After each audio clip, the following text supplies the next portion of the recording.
Olá, Walter. Oi, Martin. Hoje falaremos sobre os 3 oráculos. É um tema bem importante. Sim. E por que estamos falando sobre os 3 oráculos? Bem, estamos falando sobre isso porque o mundo está seguindo a emoção, os sentimentos, quando, na verdade, deveríamos seguir os oráculos. E o mundo também segue falsos oráculos, não é verdade? Sim, o mundo também segue falsos oráculos. Portanto, é necessário distinguir entre os verdadeiros e os falsos. Eu espero que possamos fazer isso agora. Vamos orar para isso. Querido Pai Celestial, pedimos que o Senhor nos ajude na conversa de hoje. É importante que a apresentemos da maneira como o Senhor deseja. Ilumina nossas mentes e mantenha o inimigo afastado. Em nome de Jesus, amém. Bem, Martin, os jesuítas, sob a liderança de Inácio de Loyola, decidiram criar uma religião experimental e, muito em breve, eles estavam imersos em misticismo e experiências espirituais que eram desprovidas da palavra de Deus e assim levavam em uma outra direção. Já o protestantismo se baseava na palavra, no assim diz o Senhor. Então, nós vamos dar uma olhada nos 3 oráculos. E eles foram simultâneos, né? Surgiram na mesma época, o de Lutero e o de Loyola. O de Loyola veio depois do de Lutero. Mas sim, eles eram contemporâneos. E os dois seguiam caminhos diferentes. Correto? E o mundo hoje está seguindo a corrente do Inácio de Loyola, a espiritualidade dele, e de muitas formas diferentes. O protestantismo, ele se baseia na palavra e somente na palavra. Mas, infelizmente, no Concílio de Trento, quando os protestantes foram questionados sobre a questão do sábado, eles optaram por permanecer alinhados ao papado nesse aspecto. E isso foi sua ruína. Exatamente. Foi o primeiro passo rumo ao seu declínio. Correto.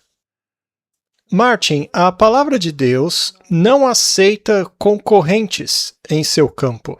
Não há competição à palavra de Deus. Eu sou Deus e não há outro, é o que dizem as Escrituras.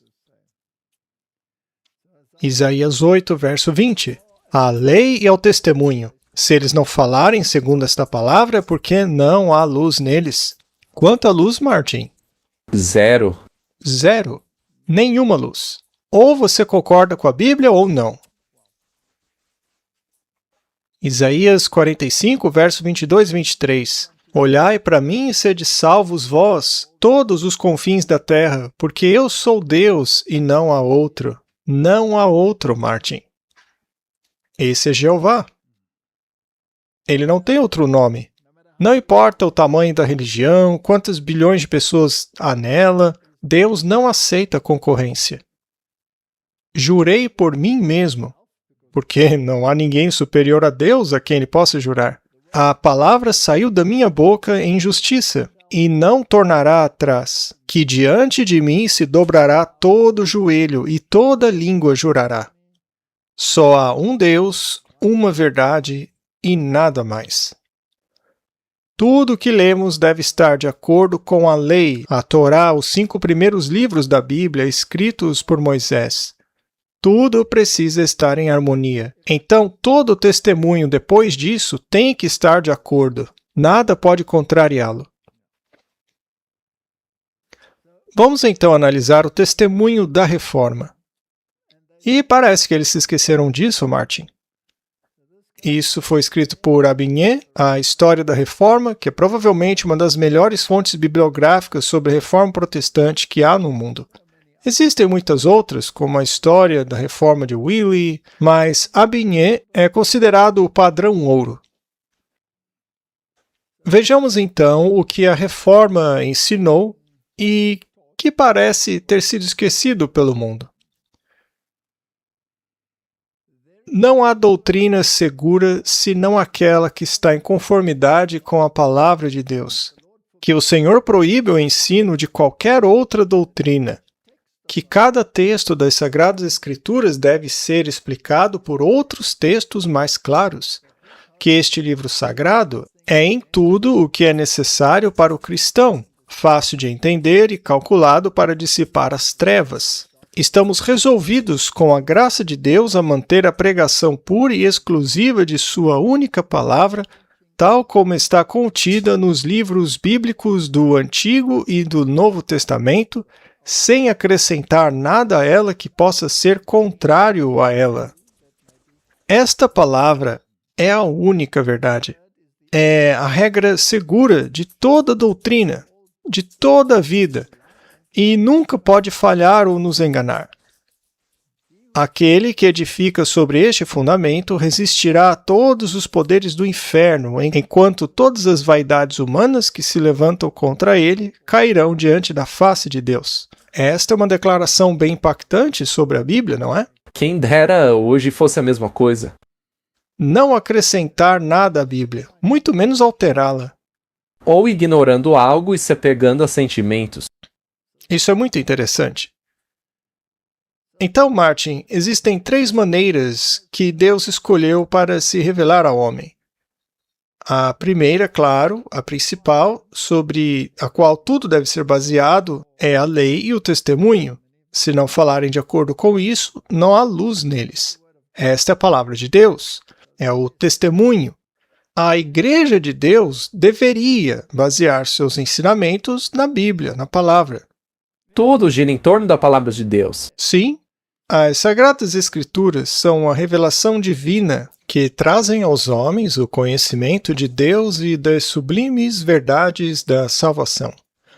No testemunho de Jesus, encontramos a exortação divina que guia nossas mentes às maravilhosas verdades da palavra de Deus.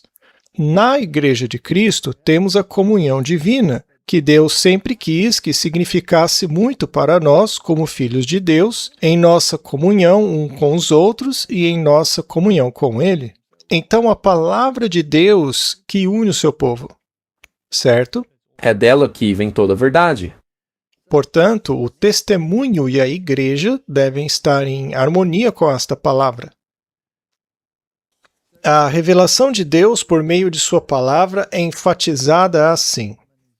Escritura. Toda a Escritura é inspirada por Deus e útil para ensinar, para repreender, para corrigir e para instruir em justiça, para que o homem de Deus seja perfeito e plenamente preparado para toda boa obra. Ele está citando 2 Timóteo 3, 16, 17. Examinai as Escrituras, porque elas são a voz de Deus falando à alma. Então, Martin, este livro não tem as palavras de Deus, como gostam de dizer os católicos. Esse livro é a palavra de Deus. Porque se este livro apenas as contém, você pode conjecturar com relação ao que é a palavra de Deus e o que não é.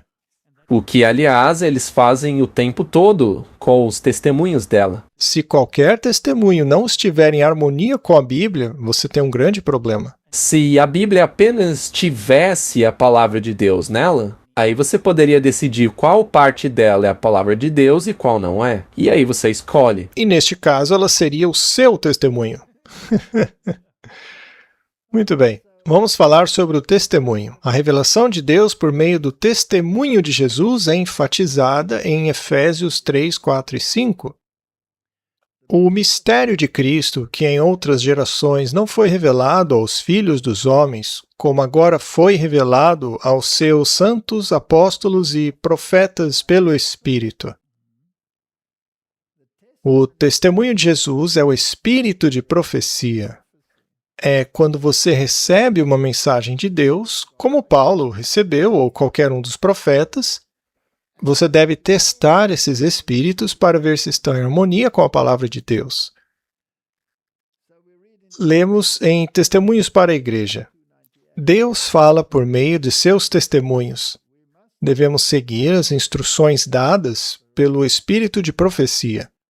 Devemos amar e obedecer à verdade para este tempo. Isso nos salvará de aceitar fortes ilusões.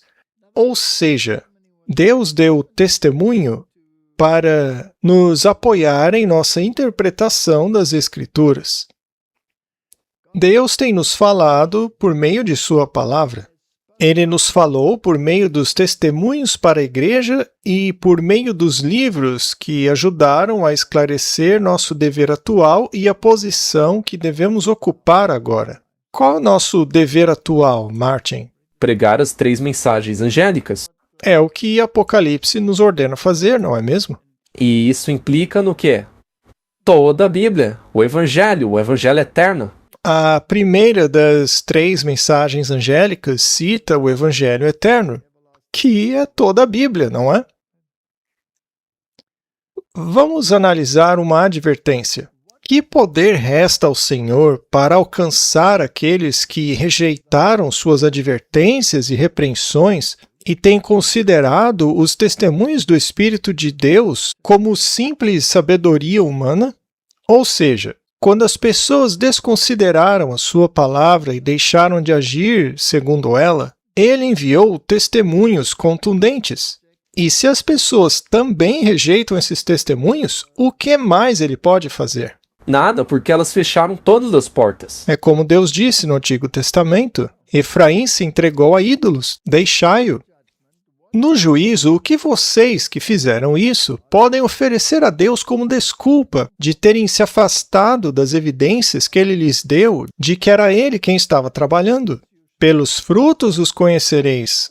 Mateus 7:20. Eu não gostaria de repetir diante de vocês as evidências dadas nos últimos 2 anos sobre a atuação de Deus por meio de seus servos escolhidos. Mas a evidência atual de sua atuação lhes é revelada, e vocês agora têm a obrigação de crer. Vocês não podem negligenciar as mensagens de advertência de Deus, não podem rejeitá-las nem tratá-las levianamente, sob pena de perda infinita. A objeção, o ridículo e a deturpação só podem ser praticados à custa da degradação de suas próprias almas. O uso de tais armas não lhes garante vitórias preciosas, mas sim empobrece a mente e separa a alma de Deus. Martin, já falamos sobre o espírito de profecia em muitos episódios aqui.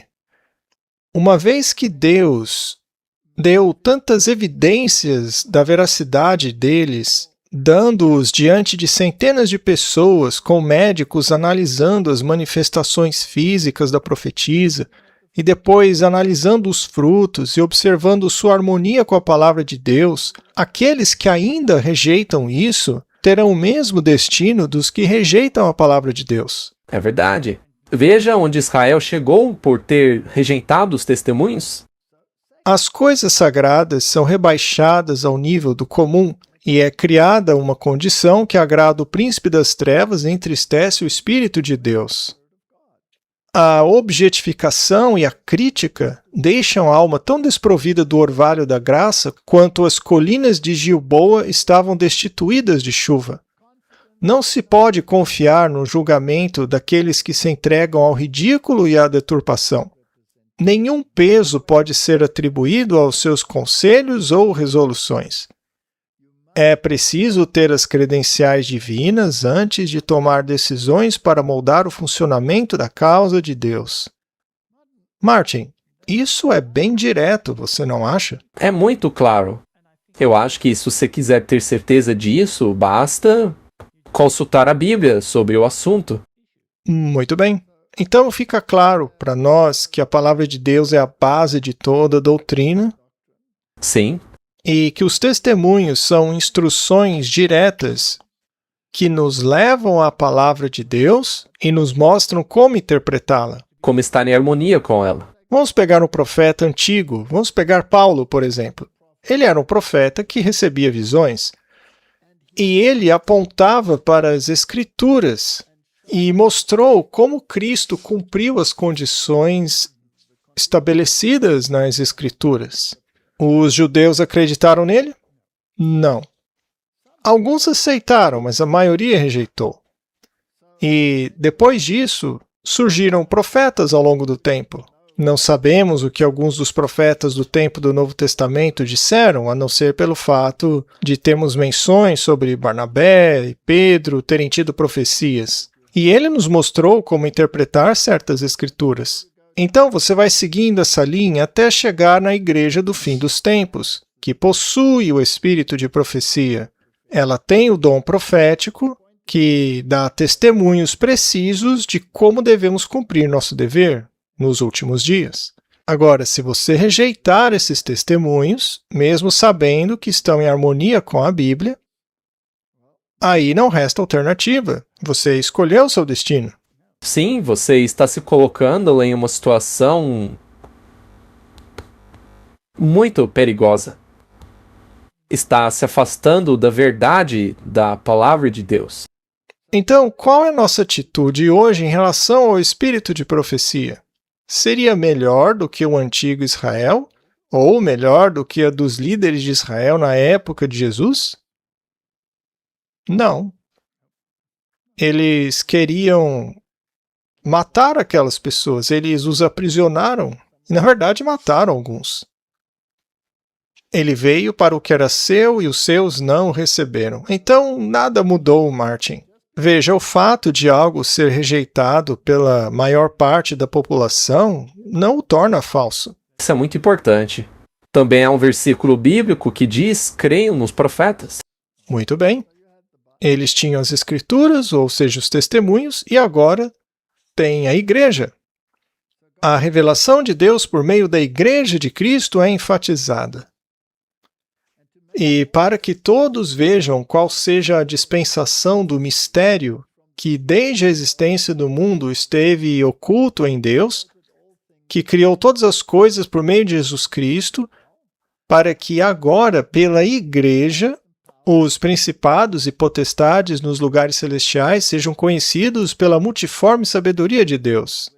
Então, por acaso a igreja não tem o dever de pregar a verdade? E se a igreja deixar de pregá-la? Como saber se ela está pregando? Bem, é só comparar o que ela prega com a Bíblia. Muito bem. O espírito de profecia nos diz: ele propôs dar-lhes às nações a oportunidade de conhecê-lo por meio de sua igreja. Martin, será que nós podemos dizer: eu aceito a Bíblia, mas não aceito os testemunhos? Não. Quer dizer, você pode dizer isso, mas isso não vai atender os requisitos para fazer parte do remanescente ou qualquer coisa que exige que você faça a vontade de Deus. Muito bem. E se eu disser: olha, eu quero a Bíblia, mas eu não quero a igreja? Ora, é o mesmo problema. Mesmo problema, não é? Você precisa dos três. E está lá em Apocalipse 12, 14, os requisitos para fazer parte da igreja remanescente, que aliás são os mesmos para fazer parte dos 144.000, e são 2 requisitos. E o terceiro, como você acabou de mencionar, é a igreja. Então, para que a igreja se qualifique, você tem que ter os 2 requisitos, o espírito de profecia e os mandamentos, que é a Bíblia. Lá não diz: e o espírito e a noiva dizem vem? Ora, é possível então separar a noiva dessa equação?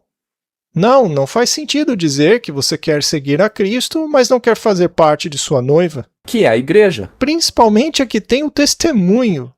Não, não faz sentido. Muito bem. Por meio da igreja, finalmente, se manifestará a demonstração final e completa do amor de Deus ao mundo. Alguém precisa pregar. Afinal, de que outra forma o mundo vai conhecer o amor de Deus? Muito bem, então temos 3 oráculos. Estes são as maneiras pelas quais a verdade de Deus chega ao mundo. Agora vamos fazer uma pergunta. Se temos 3 oráculos, isso invalida a ideia de que não temos outro credo além da Bíblia? Não. De jeito nenhum. Não, porque é a Bíblia que os valida. Sempre se volta nesse ponto. Muito bem. A Bíblia é a norma. Veja o que está escrito em O Desejado de Todas as Nações.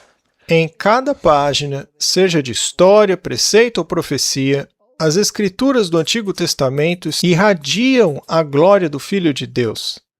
Você só tem que encontrá-lo. Infelizmente, as pessoas não fazem isso. Elas rejeitam completamente. Não, o Antigo Testamento já era, tem que ser abolido. Ele faz parte da Antiga Aliança. Muito bem. Em que Paulo estava se apoiando quando tentou explicar às pessoas que Jesus cumpriu as profecias do Antigo Testamento? Ora, no próprio Antigo Testamento, porque não existia um novo. Ela estava cheia da glória do Filho de Deus. Pegue o sistema de ofertas, por exemplo. Tudo apontava para o seu sacrifício perfeito. Os 2 discípulos a quem Jesus deu o estudo bíblico no caminho para Emaús. Sim, o que foi que Jesus usou? Não foi o Novo Testamento, pois nem existia. E por que havia tantas ofertas diferentes? Porque uma única oferta não era suficiente para explicar o ministério do Messias, porque ele tem diferentes aspectos.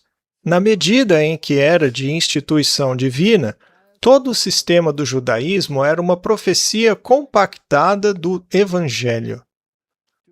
A Cristo, todos os profetas dão testemunho, desde a promessa feita a Adão, passando pela linhagem patriarcal e pela economia legal, a gloriosa luz do céu tornou claros os passos do Redentor. Videntes contemplaram a estrela de Belém, a Siló que viria, enquanto coisas futuras desfilavam diante deles em misteriosa procissão.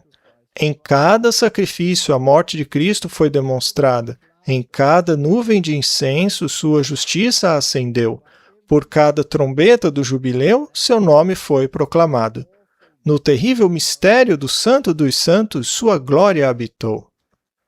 Martin, estava tudo lá no Antigo Testamento, e no entanto, eles o rejeitaram. Hoje não fariam o mesmo com o Novo Testamento?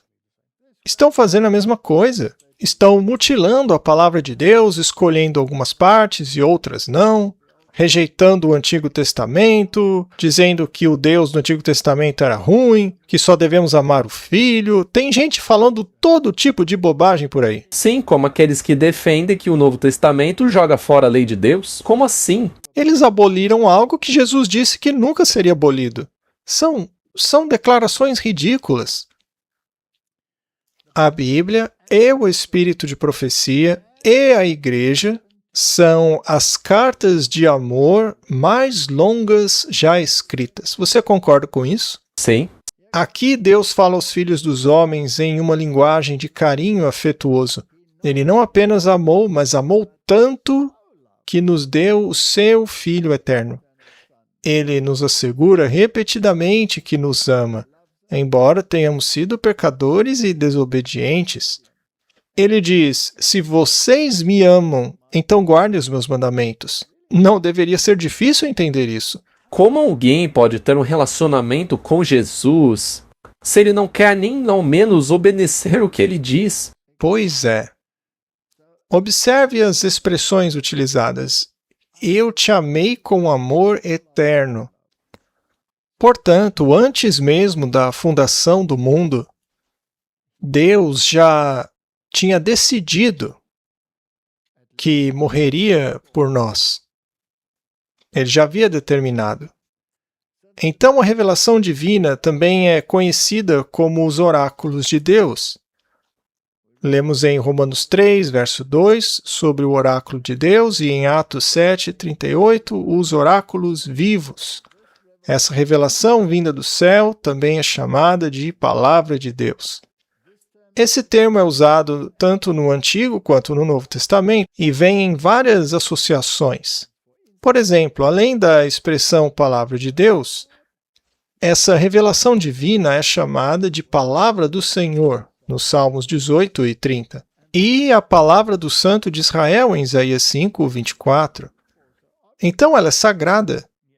Sim. E quando algo é sagrado, você não mexe nisso. De jeito nenhum. Aliás, é o próprio Deus quem chama isso de santo.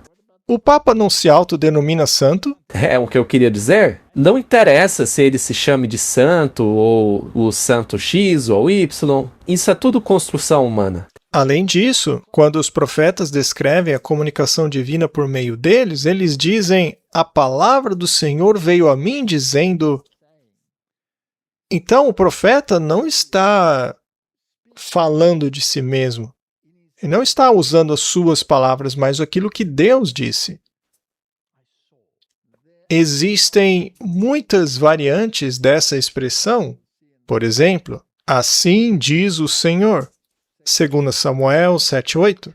Como Deus disse, 2 Coríntios 6:16. Deus falou, Gênesis 8:15. O Espírito Santo diz, Hebreus 3:7. Eu, o Senhor, disse, Ezequiel 21:17. O Espírito Santo falou pela boca de Davi. As Escrituras dizem. Então, Martin, a palavra Bíblia é o termo mais frequentemente usado para se referir às Escrituras sagradas, mas Bíblia não é uma palavra bíblica. Ela vem do grego, Bíblia significa livros. Então há pessoas que dizem que não podemos usar a palavra Bíblia, mas só significa livros. Sim, escrituras. O livro, a Bíblia Sagrada, é uma coleção sagrada de muitos livros. Este é o significado da palavra Bíblia. Bíblia é a coleção completa, portanto, este é um termo correto para se usar. É apenas uma descrição do que as escrituras são. E as próprias escrituras referem-se a ela como livros. No volume do livro está escrito sobre mim, Salmo 40, verso 7. Então, Martin, não bagunce com isso aqui. Agora, o testemunho deturpa isso aqui? Não. Na verdade, o testemunho exalta a Bíblia. Ah, ele exalta a Bíblia. Então, se você colocar um microscópio no livro ou uma lupa na Bíblia, isso não é uma coisa boa? Sim, mas as pessoas não gostam disso. Eu gosto. E se estiver escrito no livro original que, no princípio, a alimentação do homem e a do animal também era de uma determinada maneira? E aí Deus diz à última igreja, olha, eu quero que vocês se acostumem com o que comerão no céu. Ora, isso torna a pessoa que deu esse testemunho um falso profeta? Alguns dizem que sim, porque essa recomendação foi apenas para aquele período. É o que dizem, né? Muito bem, Martin. Embora seja um livro, graças a Deus, ele é o livro dos livros. E isso foi bem expresso nas seguintes linhas.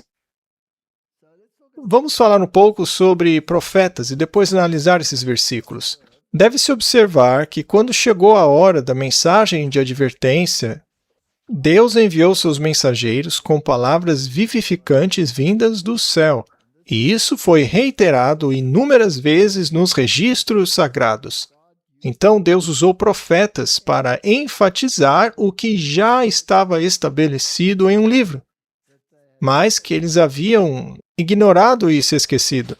Pois é, quando o profeta de Deus aparece, não é para dizer, olha, a Bíblia está errada, olha, tem uma falha ali na Bíblia. Não, o profeta de Deus não faz isso. Então, Jeremias 25, verso 4, o Senhor enviou a vocês todos os seus servos, os profetas, mas vocês não deram ouvidos, nem inclinaram os seus ouvidos para ouvi-los. Esse é um problema comum, não é mesmo? Já acontece há milhares de anos. Muito bem, 2 Crônicas 36:15. E o Senhor, Deus de seus pais, enviou-lhes mensageiros, levando-os de madrugada e enviando-os porque teve compaixão do seu povo e do seu lugar de habitação. Deus é paciente, não é? Veja, não dá nem para explicar.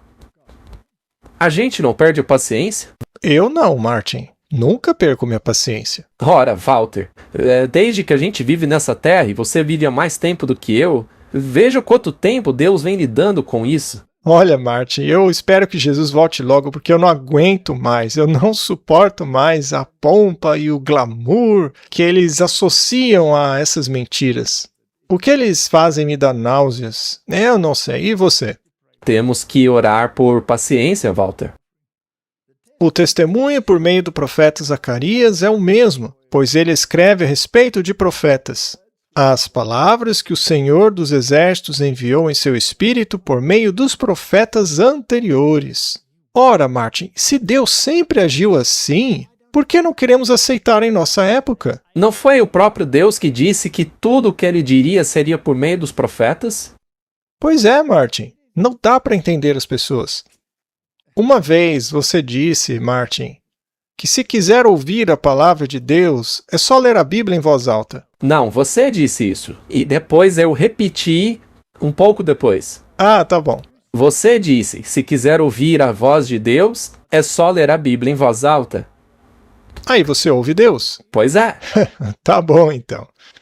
Tanto a palavra de Deus falada quanto a escrita continuam sendo a palavra de Deus. A palavra de Deus não foi apenas proferida pelos profetas na antiguidade, como também foi escrita, embora nem todas as palavras dos profetas tenham sido registradas nas Escrituras. Quando Natã falou, ele ainda era profeta.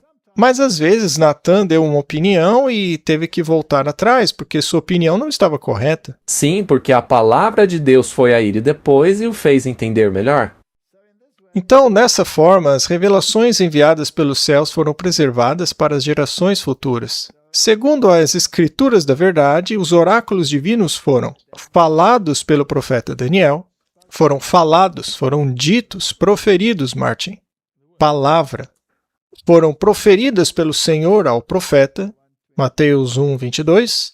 Foram proferidas para o profeta Isaías, proferidas por Jeremias, o profeta, proferida pela boca dos seus santos profetas. Então eles falaram. Agora, parte disso foi anotado, outra parte não. Mas isso não torna menos palavra de Deus. E a Bíblia também diz que foram escritas. Coisas que estão escritas podem se cumprir. Então você tem a palavra falada e a palavra escrita. E se um profeta falar, é melhor prestar atenção.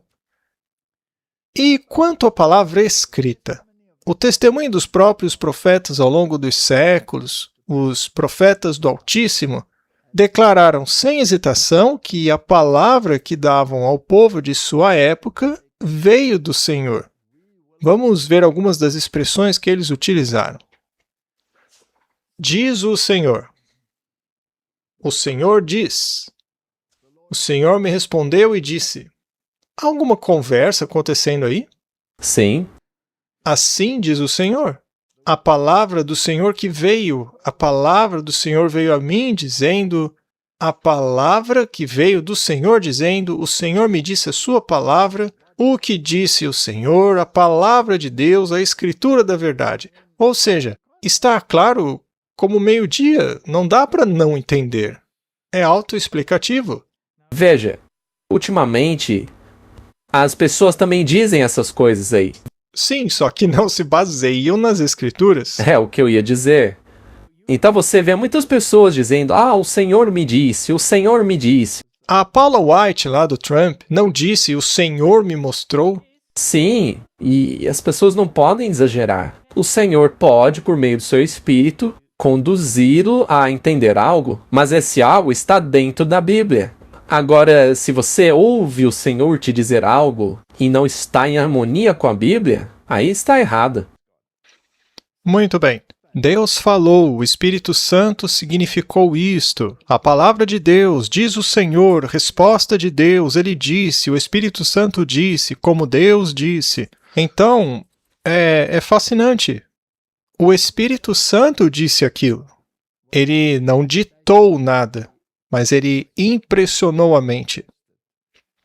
Então, fica muito claro que não podemos mexer na palavra. Veja também que alguns dos testemunhos dos profetas mencionam como eles receberam a revelação divina. Isso também é importante. É quase como um teste para ver se a pessoa é um verdadeiro profeta. O Senhor disse, ouça a palavra do Senhor, coloquei as minhas palavras na tua boca. A palavra dele, Martin, na boca do profeta. O Espírito do Senhor falou por meu intermédio, e a sua palavra estava na minha língua. Palavra do Senhor pela boca de Jeremias, diz assim o Senhor. A palavra do Senhor veio, o peso da palavra do Senhor. Ouvi a palavra que o Senhor fala. O Senhor falou com Moisés. Claramente estamos lidando com a palavra de Deus. E hoje, se você estiver lá na frente do púlpito e pegar a Bíblia, é a mesma coisa, é a palavra de Deus. Deus fala pela Bíblia. Exato. Então isso, ou o seu equivalente, é encontrado mais de 50 vezes no livro de Levíticos. A palavra do Senhor veio. Esta expressão, ou equivalente, é usada mais de 100 vezes em Jeremias e 60 vezes em Ezequiel, e em Amós mais de 50 vezes. E podemos reiterar o fato de que os escritores do Novo Testamento endossaram a origem sagrada das Escrituras do Antigo Testamento. Portanto, esse Deus é o mesmo Deus do Novo Testamento. E se esse Deus for o Deus Criador, e o Novo Testamento me diz que Jesus é o Criador, então ele é o mesmo Deus do Antigo Testamento. É o mesmo Deus. Ele não cometeu um erro no Antigo Testamento para depois ter que corrigir no Novo. E ele destruiu o mundo antediluviano por um acesso de fúria? Não, é porque ele queria te salvar. Porque não haveria mais linhagem para o Messias vir, exceto por uma pequena família. E se ele não tivesse intervido naquele momento, tudo estaria acabado. E também foi uma questão de execução de juízo, um preâmbulo do que será o fim. Foi um presente de amor, certo? Muito bem. Então, Atos 1,16. O Espírito Santo falou pela boca de Davi. Então, você tem os dois. Deus revelado pela boca de todos os seus profetas. Dele todos os profetas dão testemunho. Dito pelos profetas. Existem muitos versículos que você poderia consultar. É absolutamente essencial que a Reforma tenha descoberto esta palavra de Deus. E é uma triste realidade que hoje eles não dependam mais da palavra de Deus. Você não ouve mais sermões sobre profecias e tempo do fim na maioria das denominações por aí. Na verdade, eles nem sequer consultam o livro de Apocalipse. Mas este é o livro para a época em que vivemos. E aqueles que o fazem, infelizmente, o fazem por um caminho errado, pois interpretam de acordo com seus pensamentos e não deixando que a própria Escritura interprete os símbolos. Então, o Novo Testamento e o Antigo Testamento falam sobre a lei do Senhor.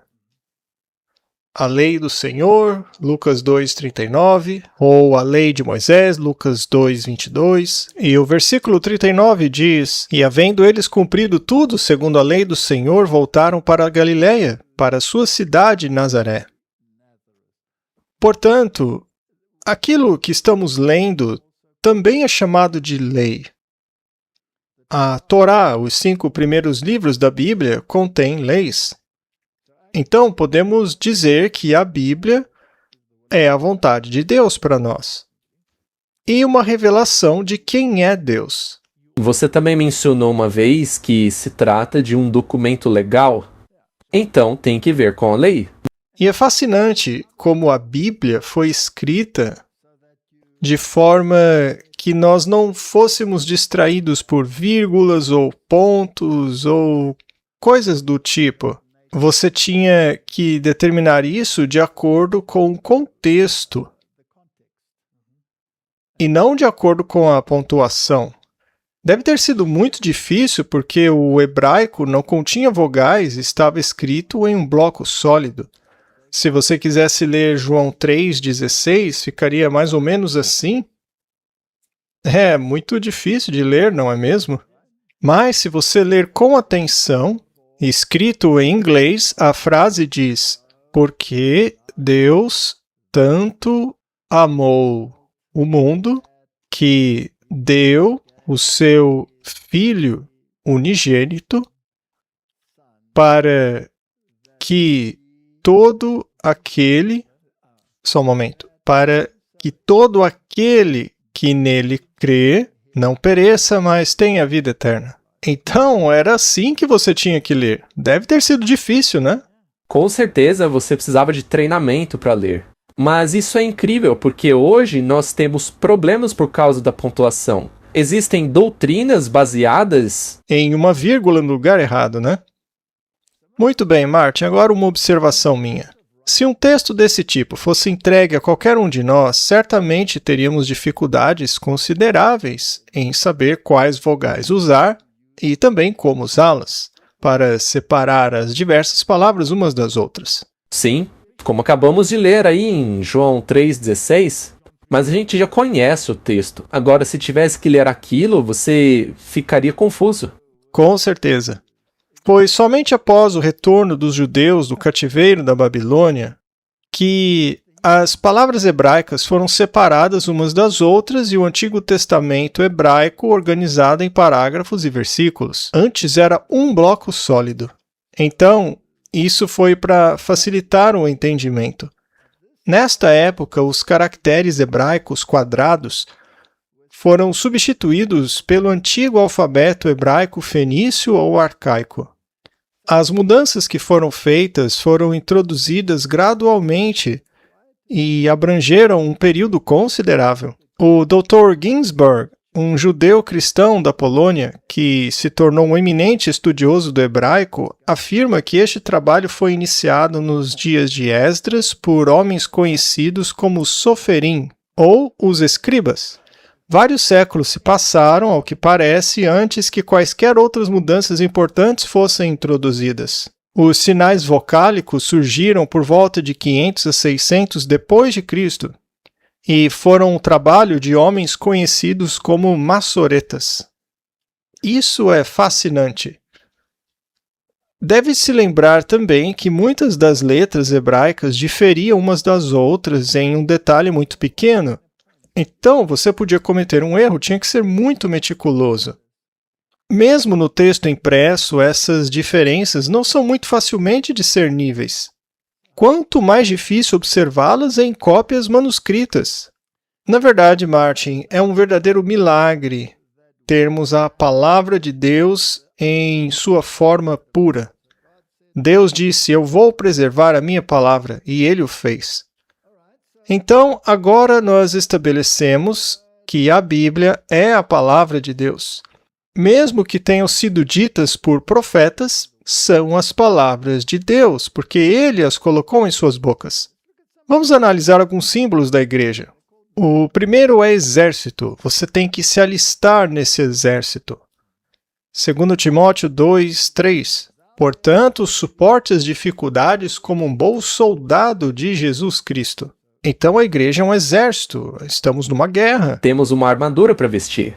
1 Timóteo 1,18. Esta ordem eu te confiei, filho Timóteo, segundo as profecias que foram feitas a teu respeito, para que por elas milite a boa guerra. Outras versões dizem o bom combate. É uma guerra. Estamos em uma verdadeira guerra. A igreja também é um templo de pedras. Existem muitos símbolos utilizados para a igreja. 1 Pedro. Vós também, como pedras vivas, sois edificados casa espiritual, um sacerdócio santo para oferecer sacrifícios espirituais aceitáveis a Deus por Jesus Cristo. Por isso também está escrito nas Escrituras, eis que eu coloco em Sião uma pedra angular, eleita, preciosa, e quem nela crê não será confundido. Então, onde devemos ser construídos, Martin? Na pedra fundamental. E a lei deve protegê-la. E não há nenhum outro fundamento para esta igreja. Deus é de fato um Deus ciumento, porque só existe Ele. Pare para pensar, por que Ele toleraria outros deuses? Claro que não, porque só existe Ele. Então, nós somos pedras. A igreja são guerreiros, soldados e pedras. São um rebanho. Não temais, pequeno rebanho, porque o vosso Pai se agradou em dar-vos o reino. E a igreja também é um ramo.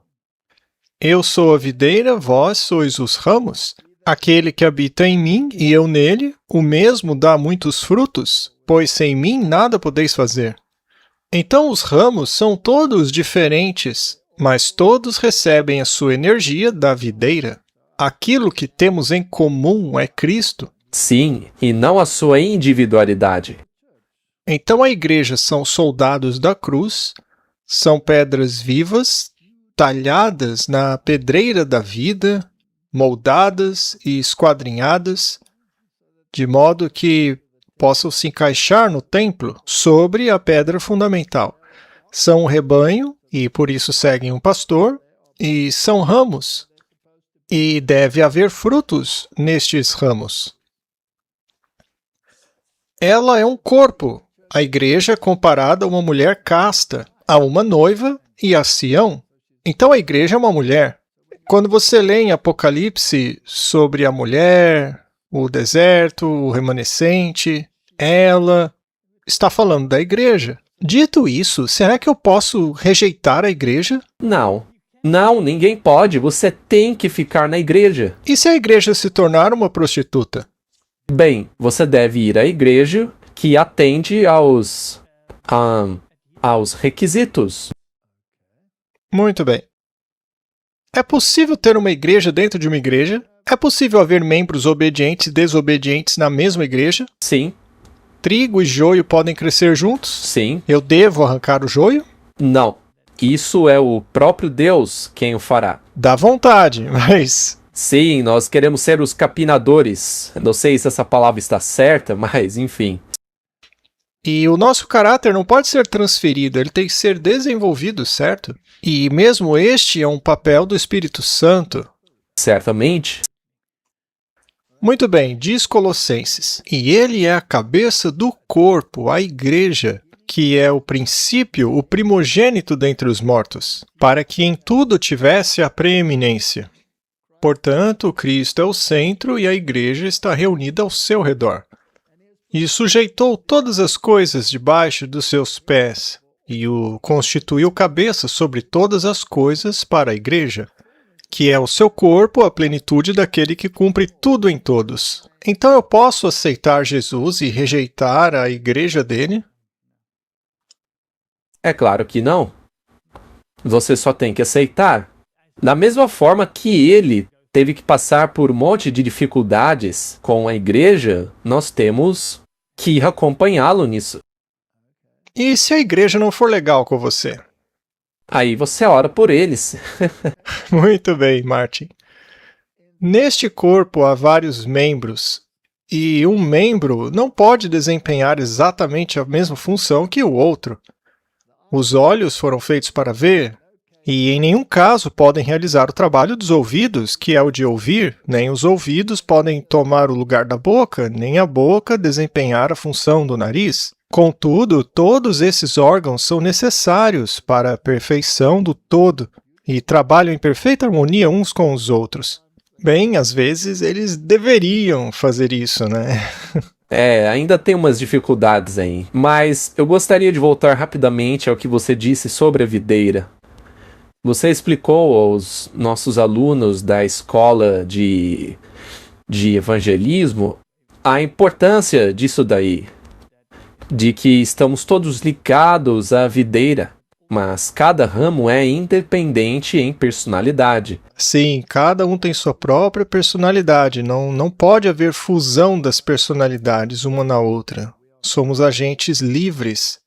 Mas o que todos têm em comum é que todos estão na videira. Mas sempre tem alguém que quer que você se conforme com a visão dele.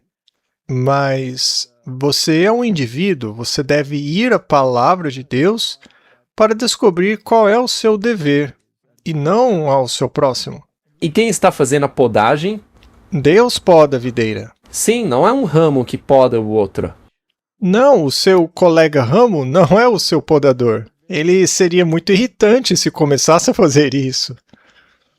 Muito bem. Martin, vamos analisar o papel dos profetas. Os profetas também eram intercessores, como Abraão e Moisés. Eles intercederam. Sim, mas eles estavam apontando para uma realidade maior. Sim, Abraão intercedeu em favor de Sodoma. Moisés intercedeu em favor do povo. Também houve profetas que davam advertências e discernimento, e esses foram muitos. Podemos ler em Testemunhos, volume 4, o seguinte: Em sua providência, o Senhor achou por bem ensinar e advertir seu povo de várias maneiras, por meio de mandamentos diretos, pelas Sagradas Escrituras e pelo Espírito de profecia, ele lhes revelou sua vontade. Interessante. Só para perguntar, é possível descobrir a vontade de Deus? Claro que sim. Exatamente. E será que é uma impossibilidade pôr os profetas à prova? Não. Não, felizmente não. Todos os critérios estão ali. E se eles se encaixarem, eles são profetas.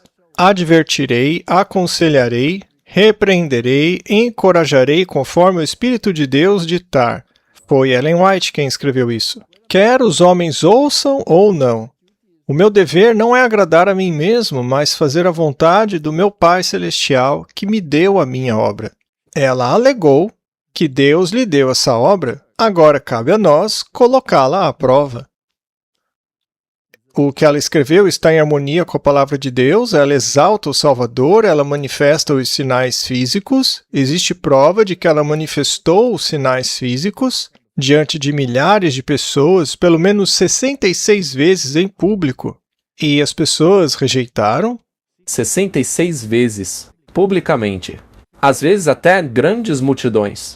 Sim, com centenas de pessoas ou um pequeno grupo, ela ficava sem respirar.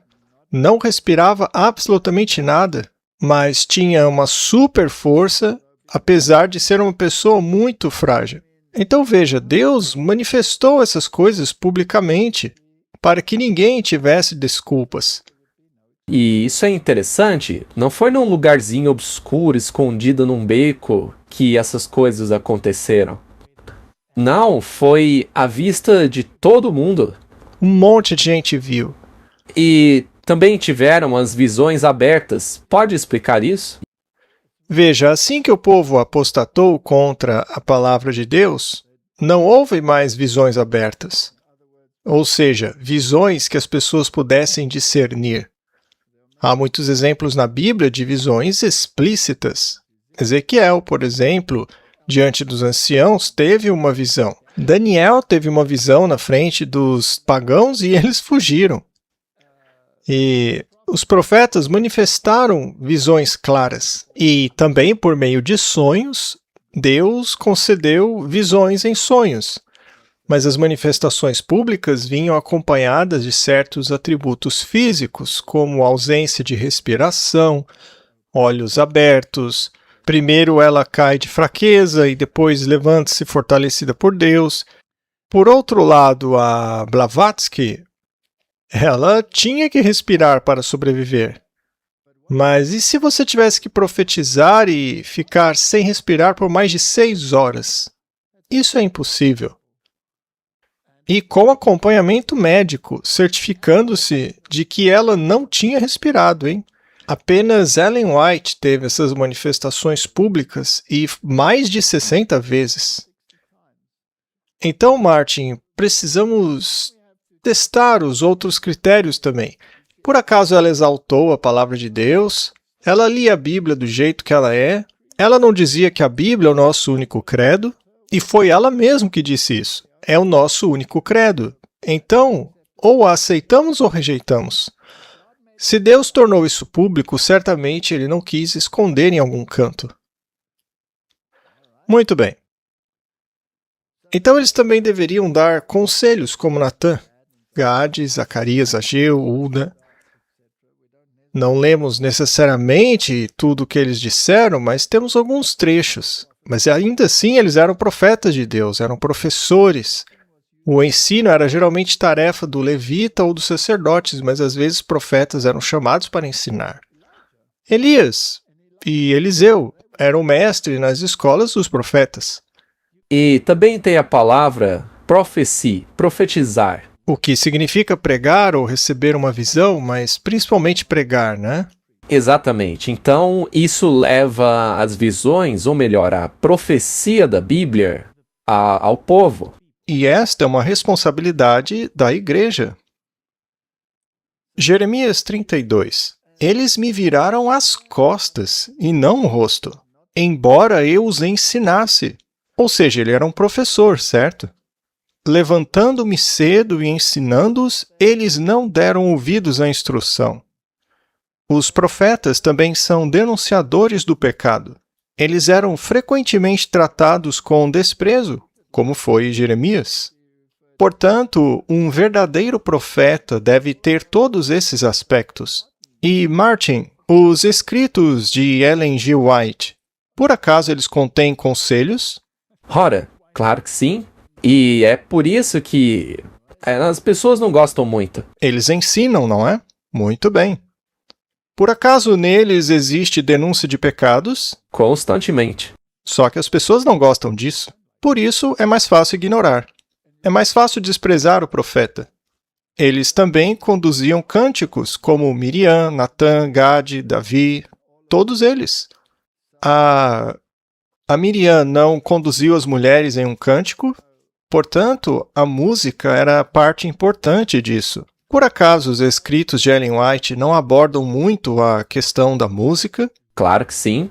Sobre o tipo de música. Exatamente, não dão conselhos sobre isso? Eles dão luz sobre o que é música sacra e o que não é. Em 2 Crônicas nós lemos: Ele pôs os levitas na casa do Senhor com símbolos, saltérios e harpas, conforme o mandamento de Davi, de Gade, o vidente do rei, e de Natã, o profeta. Porque assim foi o mandamento do Senhor por meio dos seus profetas. Ora, os levitas não eram uma simbologia da igreja? Toda promessa que se aplicava aos levitas se aplica ao povo de Deus em sua igreja. Portanto, os levitas hoje são os membros da igreja. E a música é uma parte muito importante disso. Sim, e nós, a igreja, precisamos entender a grande responsabilidade que temos, porque a responsabilidade dos levitas não era pequena. Então a música que cantamos deve ter todos os atributos da música celestial. Ela não deve levar você a um estado alterado de consciência.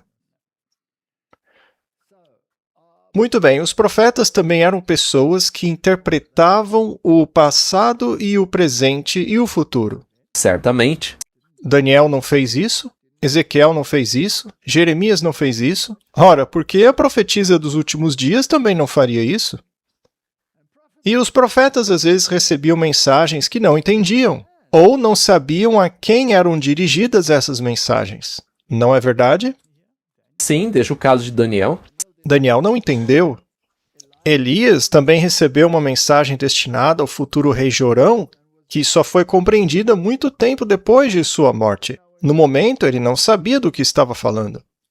2 Crônicas: E chegou-lhe uma carta do profeta Elias, dizendo: Assim diz o Senhor Deus de Davi, teu pai, visto que não andaste nos caminhos de Josafá, teu pai, nem nos caminhos de Asa, rei de Judá. Isso nos leva a concluir que Elias já havia falecido quando esta mensagem foi entregue ao rei. É verdade. E é por isso que as profecias da Bíblia são válidas para nós hoje. Por acaso Ellen White não escreveu mensagens por carta que tinham que viajar o oceano em um caminho longo e tedioso naqueles dias para finalmente aparecer na mesa, digamos, do presidente de uma conferência? E ele então abre a carta bem no momento em que a pessoa sobre quem a carta falava estava sentada bem em sua frente. Isso é incrível. Pois é. O evento não havia ocorrido ainda. Ou então, em outra ocasião... Sim, o que ela escreveu na carta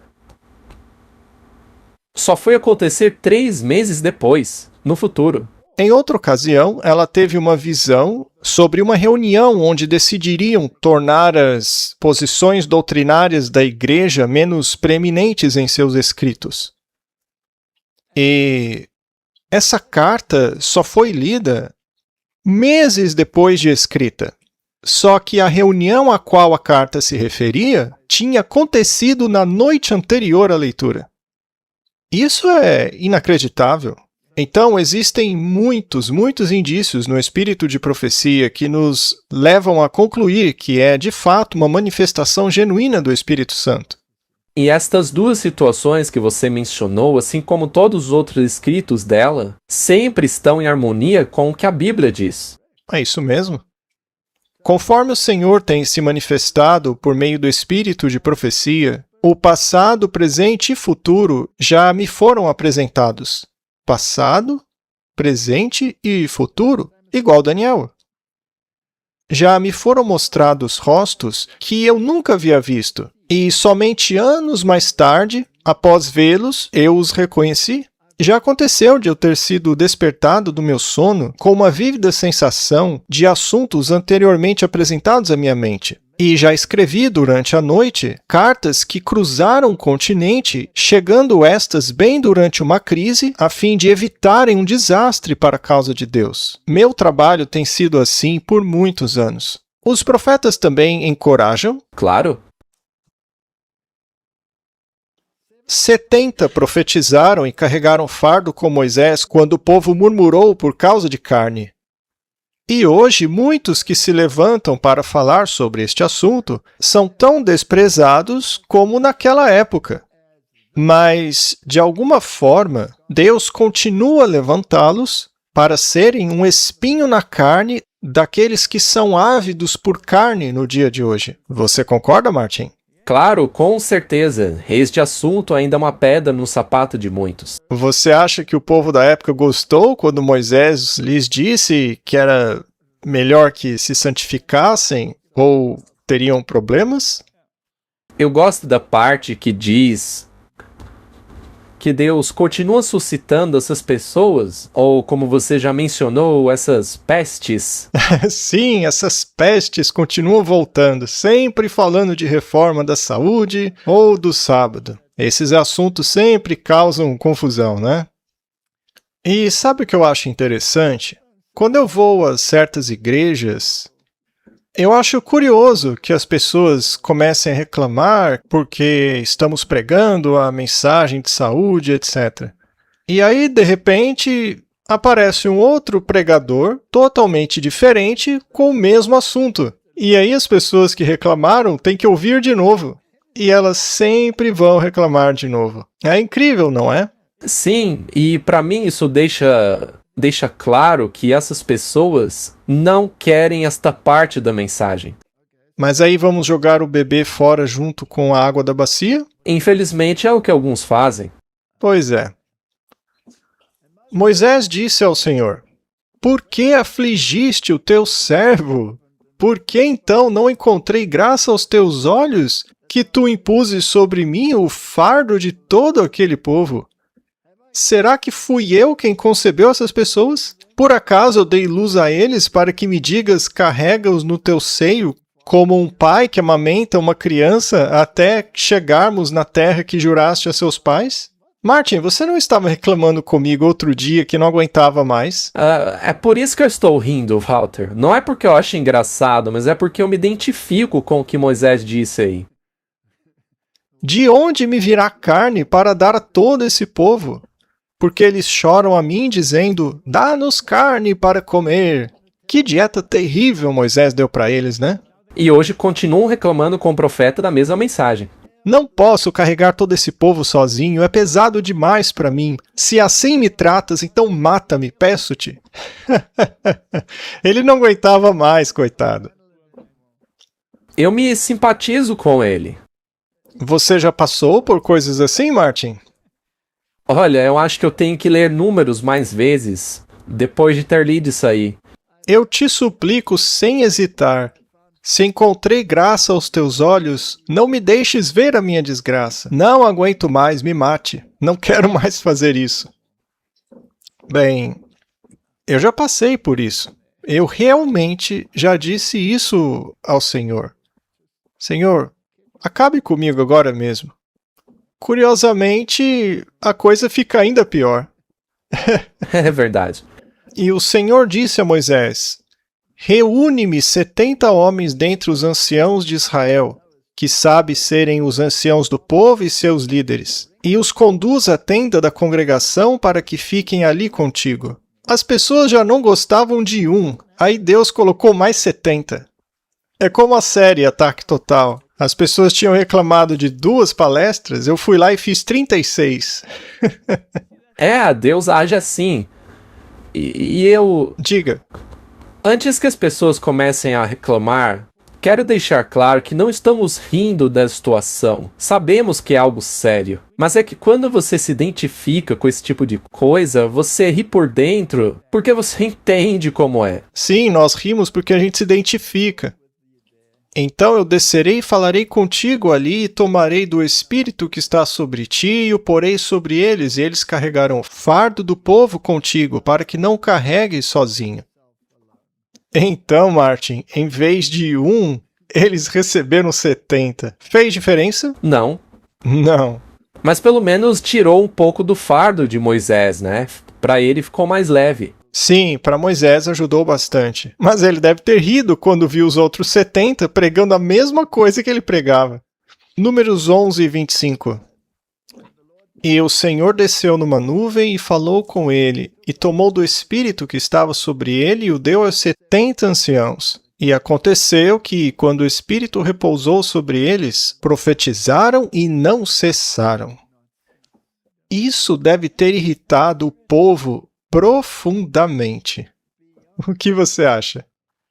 Sim, eles acharam que estavam se livrando de Moisés por um momento, só que aí ele volta com mais 70. Então Deus tem suas testemunhas. Agora, só uma pergunta. Você percebe um paralelo dessa história com hoje? Sim, vejo. Quantos oráculos nós temos? 3. O profeta também é o interpretador das Escrituras. E veja, já me disseram várias vezes que não se pode usar o espírito de profecia para exegese. E o que eu li aqui me deixou estupefato. Os profetas estudavam as profecias de outros profetas, assim como Daniel estudou a profecia de Jeremias sobre os 70 anos de cativeiro. Os testemunhos escritos não visam lançar nova luz, mas sim imprimir vividamente no coração as verdades da inspiração já reveladas. O dever do homem para com Deus e para com o seu próximo foi claramente especificado na palavra de Deus. Contudo, poucos de vocês são obedientes à luz que já foi dada. Nada mudou, Martin. Nenhuma verdade adicional é apresentada. Mas Deus, por meio dos testemunhos, simplificou as grandes verdades já dadas e, à sua maneira escolhida, as trouxe perante o povo para despertar e impressionar a mente com elas, para que todos fiquem sem desculpas. Os testemunhos não visam menosprezar a palavra de Deus, mas exaltá-la e atrair as mentes para ela, para que a bela simplicidade da verdade possa impressionar a todos. Então, Martin, se ela diz que a alimentação original para o ser humano era de frutas, grãos, nozes, sementes, legumes e, depois da queda, os vegetais, será que isso é só um conselho? Não. Da mesma forma que não era só um conselho para Adão e Eva. Se Ellen White diz que a besta é o catolicismo, isso é uma opinião ou é exegese? Exegese? Ah, tudo bem. Eu me prostrei aos seus pés para adorá-lo e ele me disse, não faças isso, eu sou o teu conservo e de teus irmãos que têm o testemunho de Jesus. Quem disse isso a João foi o próprio anjo. Adora a Deus porque o testemunho de Jesus é o espírito de profecia. O testemunho de Jesus aparece apenas 2 vezes na Bíblia, ambas no mesmo versículo. O testemunho de Jesus Cristo aparece 3 vezes em Apocalipse 1, 2, 9 e 12, 17. Aparece também uma vez como testemunho de Jesus em Apocalipse 24. A mesma palavra grega para testemunho é aqui traduzida para testemunha. Paulo faz menção ao testemunho de Cristo em 1 Coríntios 1, 6, e testemunho do nosso Senhor em 2 Timóteo 1:8. Então, o termo espírito de profecia aparece apenas uma vez. A palavra testemunho nas Escrituras é aplicada a inúmeras questões. Os 10 mandamentos, a lei de Deus, o testemunho legal entre duas partes, testemunho a respeito de outros, testemunho dado por alguém a respeito de si mesmo, e a mensagem dos profetas. Então, isso é um testemunho. Os profetas falaram pelo Espírito de Cristo que neles estava. Da mesma forma, o dom profético deveria se manifestar no remanescente. Você concorda, Martin? Sim, esses são os critérios. Então, em 1 Pedro 1, 10 e 11, diz assim: a respeito dessa salvação, os profetas inquiriram e investigaram diligentemente, os quais profetizaram a respeito da graça que vos seria concedida, investigando qual era o tempo ou a ocasião que o Espírito de Cristo que neles estava indicava, ao predizer os sofrimentos de Cristo e a glória que deveria seguir. Então, eles estudaram e se perguntaram onde isso se aplica. Quando isso vai acontecer? Havia profecias de tempo que eles podiam estudar. Havia as outras profecias que eles podiam estudar. Havia palavras que foram ditas que eles podiam estudar, como o livro de Salmos, por exemplo. Não é um testemunho para Jesus. Não é um testemunho sobre Jesus. É o testemunho de Jesus. Isso é muito importante. Sim, se você não entender isso, você pode se confundir em todo tipo de coisa por aí. Sim, qualquer pregador pode falar sobre Jesus, mas não significa necessariamente que sua mensagem é o testemunho de Jesus. Jesus fala por meio de seus profetas e revela seus segredos aos profetas. Como diz Jeremias 1:9, ele coloca suas palavras em suas bocas. E agora Amós 3:7, certamente o Senhor Deus não fará coisa alguma sem primeiro revelar o seu segredo aos seus servos, os profetas. Será que Deus deixaria o último movimento na terra representá-lo sem o dom profético? Não faz sentido. Não faz sentido nenhum. Mas o que acontece é que as pessoas se esqueceram. E a outra coisa é que eles interpretaram a Bíblia de acordo com a sua interpretação. Só que o testemunho foi dado para levar de volta a Bíblia, para alinhar as coisas. E não seria justamente no momento em que o mundo está uma gigantesca confusão, não seria a hora certa para Deus agir? Claro. Sim. E ele sempre agiu assim. Considere quando eles foram levados para o cativeiro. Isso aconteceu porque o país inteiro saiu dos trilhos. E Deus teve que levantar um profeta. E hoje o mundo está indo para o buraco e Deus não levantaria um profeta? Não faz sentido. Jeremias 1:9. Então o Senhor estendeu a sua mão e tocou a minha boca. E o Senhor me disse: eis que pus as minhas palavras na tua boca. Então é isso que acontece quando um profeta fala. A Bíblia é suficiente para todas as nossas doutrinas. Este é o oráculo número 1. Mas a própria Bíblia ensina princípios sobre dons espirituais. Sola Escritura, portanto, não pode negar a função do Espírito Santo e seu papel, pois são parte das Escrituras. Então, quando os discípulos começaram a profetizar sobre o poder do Espírito Santo, a palavra de Deus dizia que isso ia acontecer. E está escrito na palavra de Deus que o remanescente terá o espírito de profecia. Aceite isso ou rejeite por sua própria conta e risco. Os dons espirituais, portanto, guiam a igreja na interpretação correta das Escrituras e corrigem os males que se infiltram na igreja. Negar este ofício do Espírito Santo é negar as Escrituras que o informam. Joel se refere ao derramamento do Espírito Santo nos últimos dias e especificamente no versículo 32 sobre o remanescente que Deus chamará. E acontecerá depois disso que derramarei o meu Espírito sobre toda a carne. Vossos filhos e vossas filhas profetizarão, vossos anciãos terão sonhos, vossos jovens terão visões, e também sobre os servos e sobre as servas naqueles dias derramarei o meu espírito.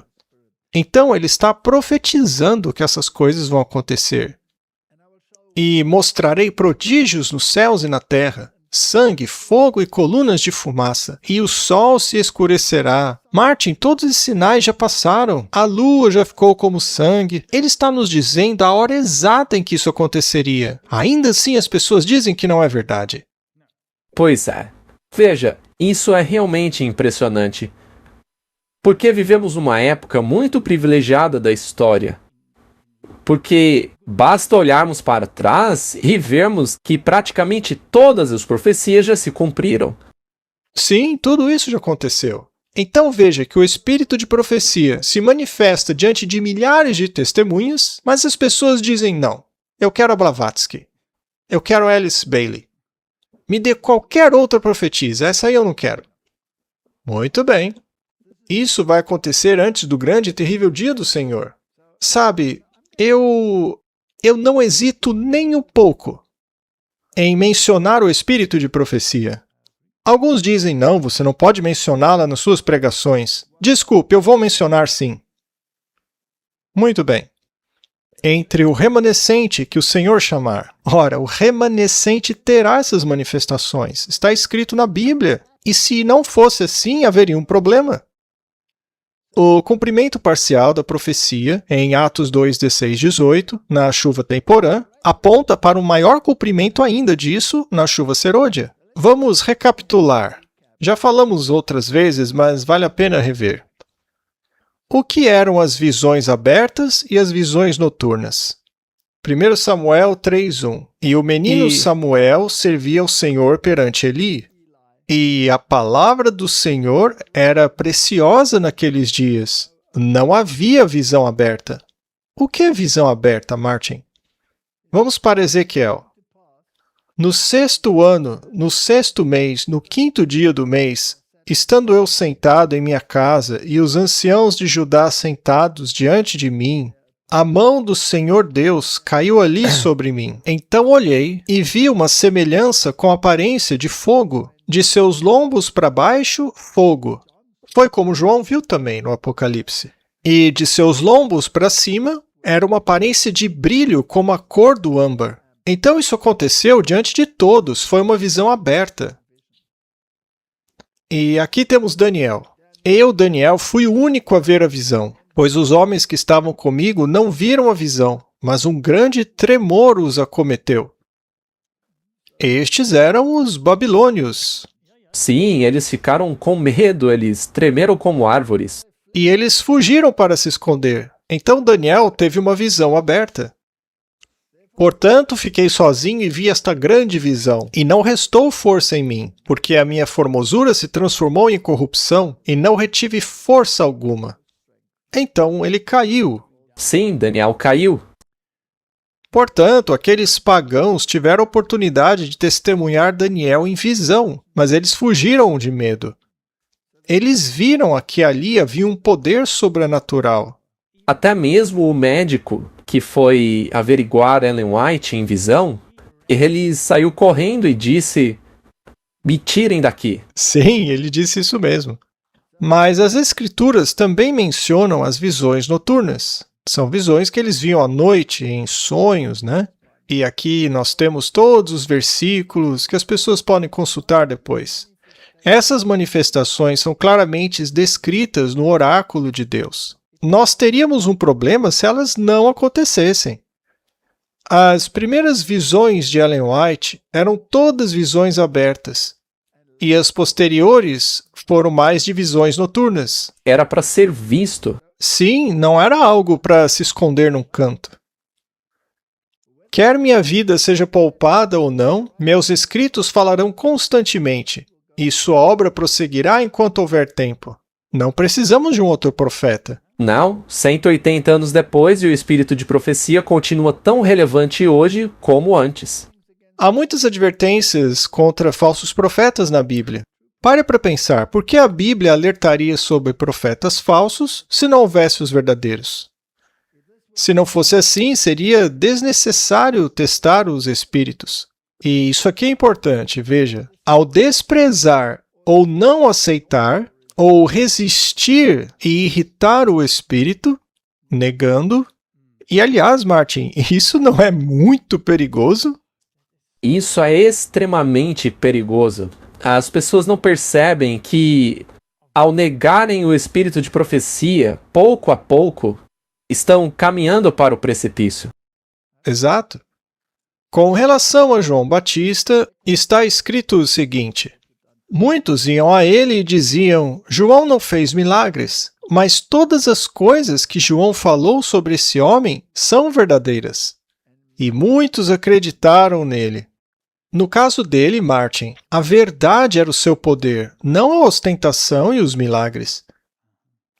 E se isto for um símbolo de Elias, então o mesmo deve ser na profecia do fim dos tempos.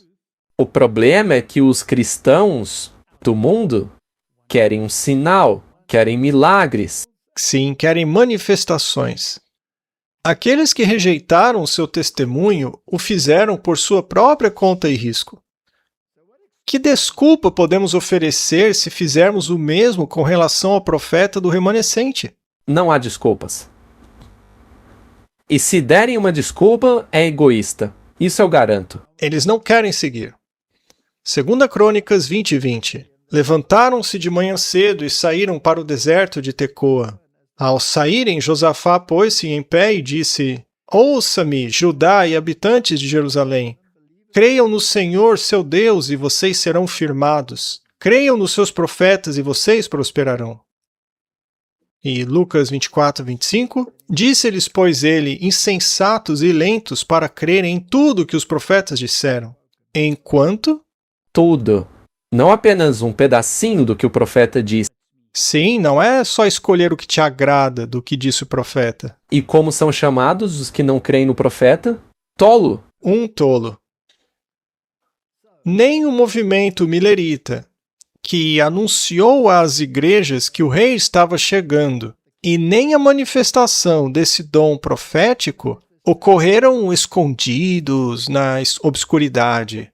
Não, foram realizados publicamente diante de milhares de pessoas. Até mesmo milhões. O movimento milerita?